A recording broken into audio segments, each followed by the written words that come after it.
Pemirsa, Anda masih bersama kami dalam Kominfo Newsroom.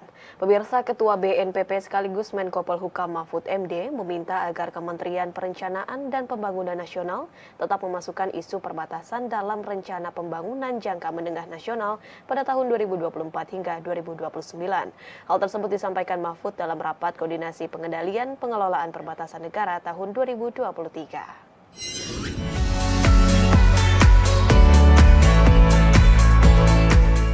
Dalam rapat koordinasi pengendalian pengelolaan perbatasan negara tahun 2023, Ketua Pengarah Badan Nasional Pengelola Perbatasan yang juga merupakan Menteri Koordinator Bidang Politik, Hukum, dan Keamanan, Mahfud MD, mendorong agar pihak-pihak terkait dapat ikut andil dalam memajukan beranda depan negara kesatuan Republik Indonesia.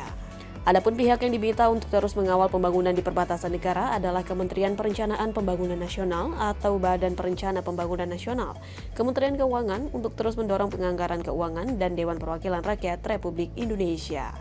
Nanti kita mulai tahun depan akan menyusun RPJMN 2025 sampai 2029. Untuk itu, Kementerian PPN atau Bappenas, Perencanaan Pembangunan Nasional maksudnya, agar tetap memasukkan isu perbatasan dalam perencanaan nasional, dan Kementerian Keuangan supaya mendukung penganggaran atas dukungan lagi dari Wakil Ketua DPR tadi, Pak Rahmat, karena kalau Kementerian Keuangan mau, Bappenas mau, kalau DPR-nya tidak setuju ya tidak bisa juga.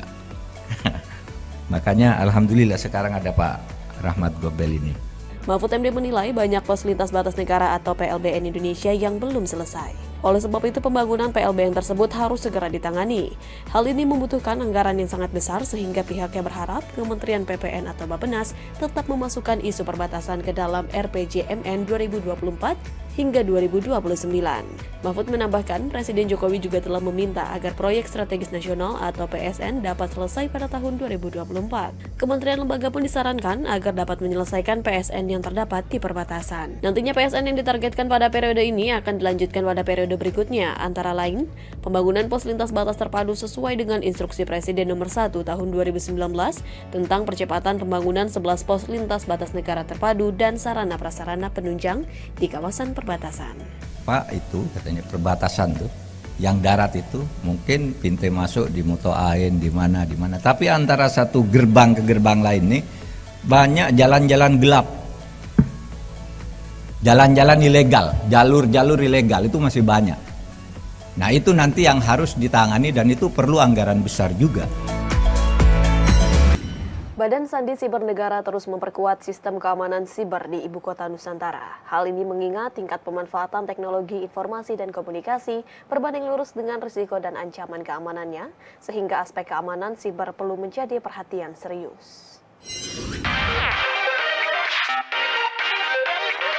Kepala BSSN Letjen TNI Purnawirawan Hinsa Siburian dalam Seminar Ketahanan Nasional Pertahanan Cerdas 5.0 Ibu Kota Nusantara menyebutkan untuk saat ini Badan Siber dan Sandi Negara tengah gencar dalam memperkuat sistem keamanan siber di IKN Nusantara. Hal tersebut dilakukan mengingat saat ini tingginya tingkat pemanfaatan teknologi informasi dan komunikasi yang berbanding lurus dengan risiko dan ancaman keamanannya. Sehingga aspek keamanan siber perlu menjadi perhatian serius dalam infrastruktur IKN yang merupakan Smart City. Oleh karena itu perlu dilakukan penguatan sistem keamanan siber dan BSSN kini fokus pada 6 aspek, yakni tata kelola, SDM, identifikasi, deteksi, proteksi, serta respon dan pemulihan dalam rangka melindungi IKN Nusantara yang saat ini sedang dibangun.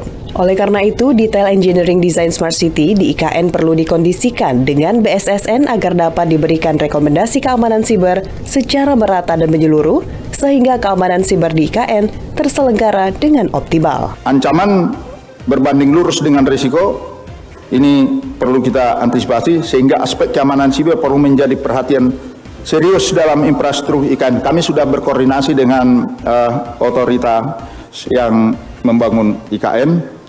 Kemudian konsep keamanan siber pada IKN didasarkan pada kerangka kerja keamanan siber mulai dari identifikasi, deteksi, proteksi, penanggulangan, dan pemulihan. Konsep pembangunan keamanan siber pada IKN dapat dilakukan secara berkelanjutan dengan melihat aspek people, proses, dan teknologi. Pemerintah berupaya mempercepat penurunan stunting sebesar 14% di tahun 2024. Upaya penurunan tersebut dilakukan dengan mengoptimalkan anggaran untuk mempercepat penurunan stunting hingga sosialisasi secara masif.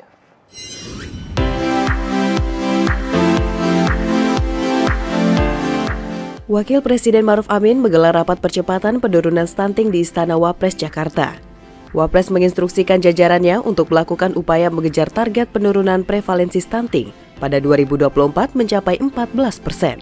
Wapres menjelaskan angka prevalensi stunting telah mengalami penurunan yang signifikan dari tahun ke tahun. Berdasarkan data survei status gizi Indonesia, Kementerian Kesehatan, angka prevalensi stunting pada tahun 2022 tercatat 21,6%. Angka tersebut sudah mengalami penurunan sebesar 2,8% dari sebelumnya, sebesar 24,4% pada tahun 2021. Adapun kabupaten kota yang berhasil menurunkan angka stunting hingga lebih dari 10% diantaranya, PD 11,5%, Dagan Raya 13,8%, Mandailing Natal 13,5%, Simalungun 10,6%, Langkat 12,9%, Fakfak 10%, Nias Barat 11%, Lampung Selatan 15,9%, dan Solok 15,9%. Sementara bagi daerah-daerah yang angka stuntingnya justru meningkat, yaitu Sulawesi Barat, Papua, Papua Barat, Nusa Tenggara Barat, dan Kalimantan Timur. Oleh karena itu kita akan lebih percepat. Kenapa tahun yang lalu 2,8 dari hasil itu karena memang Perpres yang baru itu belum berjalan dengan baik. Dan anggaran juga termasuk anggaran dana desa masih dipakai untuk pandemi, ya. Dan kita sekarang ini sudah kita konsolidasi dan semua anggaran-anggaran pun juga selain anggaran dana desa untuk stunting, kemudian dana yang tersebar di berbagai departemen kementerian, itu ada 38 kementerian akan kita koordinasikan supaya untuk anggaran stunting ini diprioritaskan. Di kesempatan yang sama, guna mendukung prioritas nasional dalam penurunan stunting yang lebih masif, Kepala Badan Kependudukan dan Keluarga Berencana Nasional Hasto Wardoyo menyebutkan, perubahan cara pikir diperlukan dalam upaya penurunan angka stunting, termasuk sosialisasi secara masif yang diatur dalam pilar kedua strategi nasional. Makanya yang kita lakukan ada di pilar 2 dalam Stranas ini adalah sosialisasi secara masif information system yang kita bangun. Makanya kita semua lini kita melakukan sosialisasi. Harapannya akan terjadi perubahan pola perilaku dan mindset. Pengetahuan dari situ berubah. Saya kira itu yang kita lakukan. Pemirsa, sebanyak lebih dari 14.000 jamaah haji Indonesia mulai tiba di Madinah, Arab Saudi. Dan berikut informasi daftar embarkasi haji yang telah masuk untuk memulai rangkaian ibadah hingga puncak haji nanti. Operasional Jamaah Haji Indonesia memasuki hari keempat. Hari ini, Jumat 26 Mei 2023 pukul 8.47 waktu Indonesia Barat, Direktur Pelayanan Haji Dalam Negeri Kemenak Saiful Mujab menyebutkan, total jamaah haji yang sudah berangkat ke Arab Saudi berjumlah 14.396 atau setara dengan 37 kelompok terbang. Selanjutnya, jamaah yang sudah tiba di kota Madinah berjumlah 11.255 atau 29 kloter. Secara bertahap, setiap harinya jamaah masuk asrama haji untuk diberangkatkan ke Madinah, dan berikut rincian jamaah yang masuk hari dari setiap embarkasi. Yang pertama, embarkasi Aceh BTJ sebanyak 388 jamaah, yaitu 1 kloter. Embarkasi Medan KNO itu sebanyak 355 jamaah, yaitu 1 kloter. Embarkasi Batam BTH sebanyak 369 jamaah, yaitu 1 kloter. Embarkasi Palembang PLM sebanyak 355 jamaah, yaitu 1 kloter. Dan embarkasi Jakarta JKG sebanyak 776 jamaah atau 2 kloter. Dan embarkasi Jawa Barat JKS sebanyak 1.239 jamaah atau 3 kloter.